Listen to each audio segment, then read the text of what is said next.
Good morning, everyone.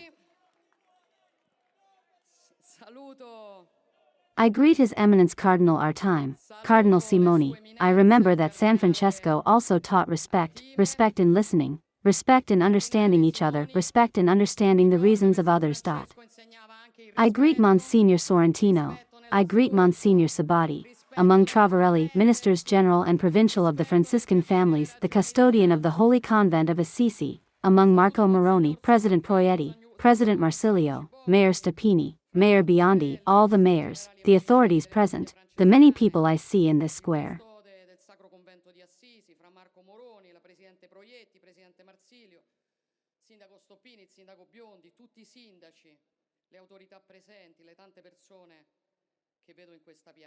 In my life I have been to Assisi on several occasions, but it is the first time that I participate in the celebrations of San Francesco as patron of Italy.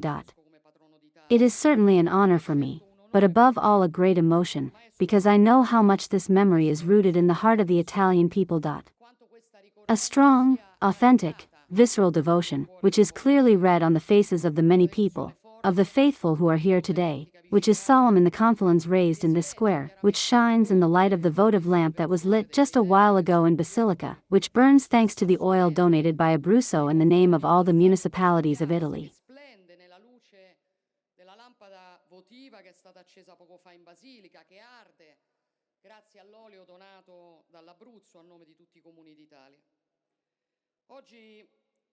Today the Italian people turn their gaze here, to the poor man from Assisi, the most loving, the most poetic, the most Italian of our saints, as defined by a philosopher and a patriot like Vincenzo Gioberti.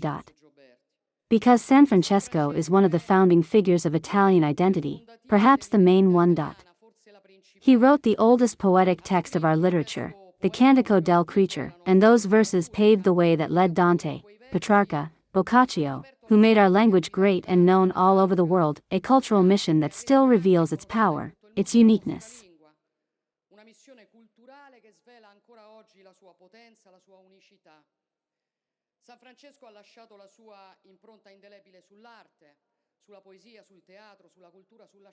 San Francesco has left its indelible mark on art, on poetry, on theater, on culture, on science, and its spirituality has attracted and fascinated generations of Italians, inspiring some of the greatest men of whom our nation can be proud. Tertiari Francescani were Giotto, Alessandro Manzoni, Cristoforo Colombo, Alessandro Volta, and many others along with them. San Francesco embodied the sum of that genius that makes our people unique, admired and appreciated in the world.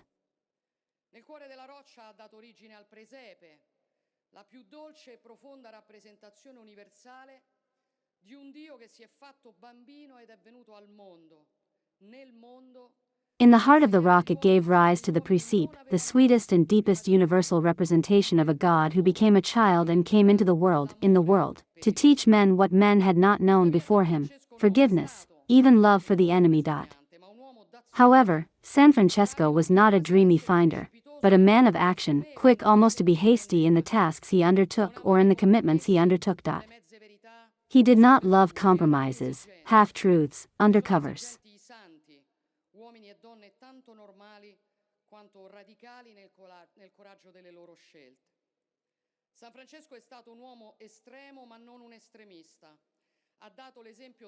He was demanding, as the saints are demanding, men and women as normal as radical in the courage of their choices. San Francesco was an extreme man, but not an extremist. He gave the example of poverty, but not that of misery that he and his brothers have always fought.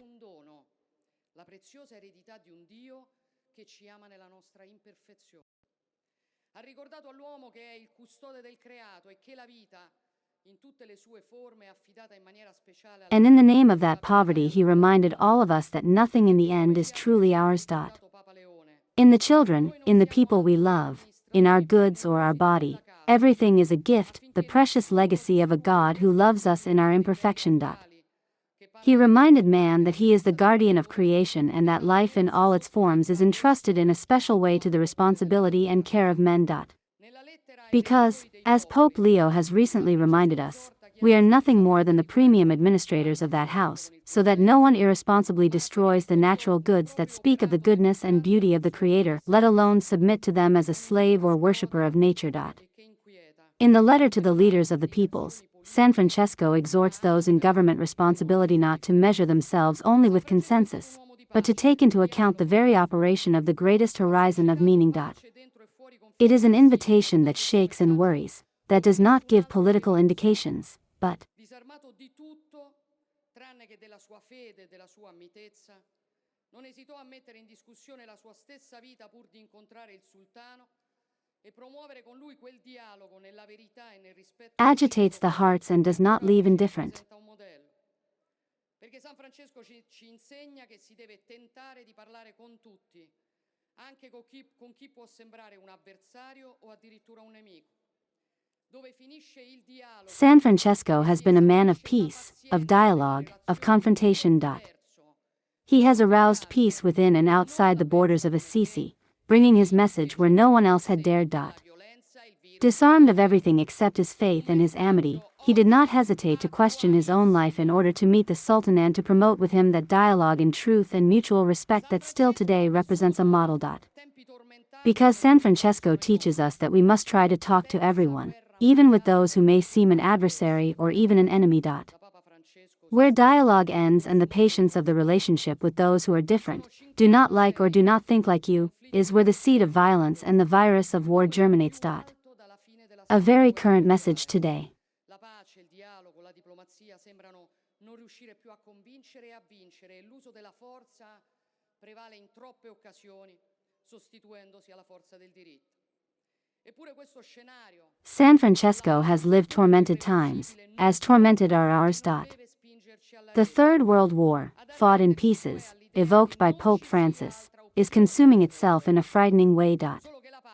There are 56 conflicts ongoing in the world, the highest number since the end of the Second World War. Peace, dialogue, diplomacy seem to be unable to convince and win, and the use of force prevails in too many occasions, replacing the force of law. Yet this scenario, seemingly hollow, irreversible, cannot and must not push us to surrender, that is, to the idea that there is no other option than war. Only that peace, San Francesco always reminds us, does not materialize when it is invoked, but when it is built with commitment, patience, courage. It comes to us by putting a brick after another, with the strength of responsibility and the effectiveness of reasonableness. Potrebbe essere accolto anche da Hamas. Questo vorrebbe dire tornare finalmente alla pace in Medio Oriente, vedere cessare le sofferenze della popolazione civile palestinese. And what we wish is happening in these hours in Palestine, in that land that San Francesco wanted to know and that he has deeply marked. The U.S. peace plan, already approved by Israel, shared by the European states, by many Islamic states, by the Palestinian National Authority, thanks to the mediation of some Arab countries, particularly Qatar, which I think we all have to thank, could also be welcomed by Hamas. This would mean finally returning to peace in the Middle East, seeing the suffering of the Palestinian civilian population cease, seeing the release of the Israeli hostages held for 2 very long years. A light of peace shatters the darkness of war, and we all have the duty to do what is in our power so that this precious and fragile opportunity has happened. And I am proud of the contribution to the dialogue that Italy has been able to give, primarily in humanitarian support to the Palestinian population and at the same time a credible interlocutor for all the actors.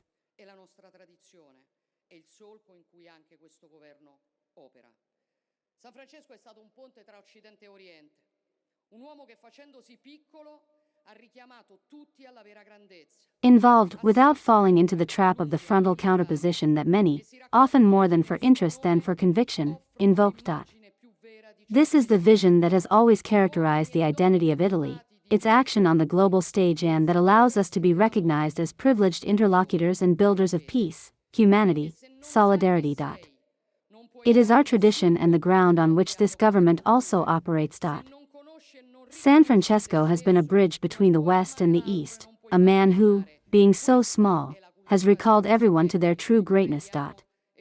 Assisi, Umbria, and Italy, which gather today in his name, offer the truest image of what we are. Men and women endowed with two sources of knowledge and love, reason and faith. Because if you don't know who you are, you can't make any contribution to the dialogue between cultures. If you don't know and don't recognize yourself, you can't love the other and you can't be loved. This is the culture of respect in which we believe. Davide Rondoni ha chiesto alla politica di riflettere sulla figura di San Francesco, di recuperarne il senso più profondo, di reintrodurre il 4 ottobre nel novero delle feste nazionali. E come sapete, quell'appello non è caduto nel vuoto. And continue to promote. Da molto tempo. Le parole di un poeta sono risuonate in Parlamento e il Parlamento ha trasformato quelle parole in una legge dello Stato. Il legislatore ha scelto di restituire San Francesco, la sua eredità, il suo messaggio, il suo... It is all these teachings and many others that could be cited for having made San Francesco that explosion of life that led the Italians to elect him as their patron. A year ago, from this lodge, a free and powerless poet, as he called himself, called for an appeal. Lyrical and powerful, as in his wonderful style, Davide Rondoni asked politics to reflect on the figure of San Francesco, to regain its deepest meaning, to reintroduce the 4th of October as the 9th of national holidays. And as you know, that appeal did not fall through. As has not happened for a long time, the words of a poet have resounded in Parliament and the Parliament has transformed those words into a law of the state. The legislator has chosen to restore San Francesco, his legacy, his message, his charisma, to the public and civil dimension of this nation. Not a whim or even a waste of money, as someone has claimed, but a choice of identity, an act of love for Italy and its people. And I personally like to see this.